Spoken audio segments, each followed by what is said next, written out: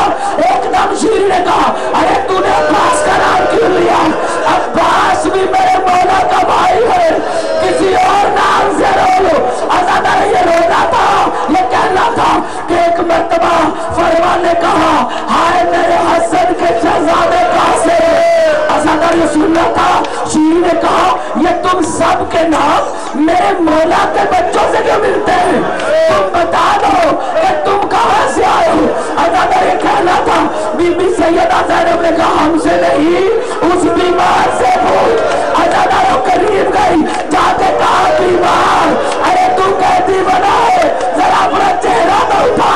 ایمان نے چہرہ اٹھایا، شیری نے کہا ہے ضعیف تو کون ہے؟ تو کہاں سے آیا؟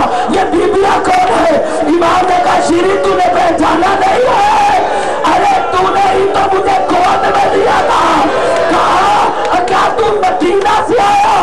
تو حسین کا شہزادہ علی بن الحسین ہے۔ امام نے کہا شیری میں ہی تو تیرا علی بن الحسین ہوں۔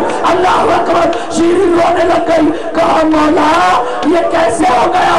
میرا آقا حسین کدھر ہے؟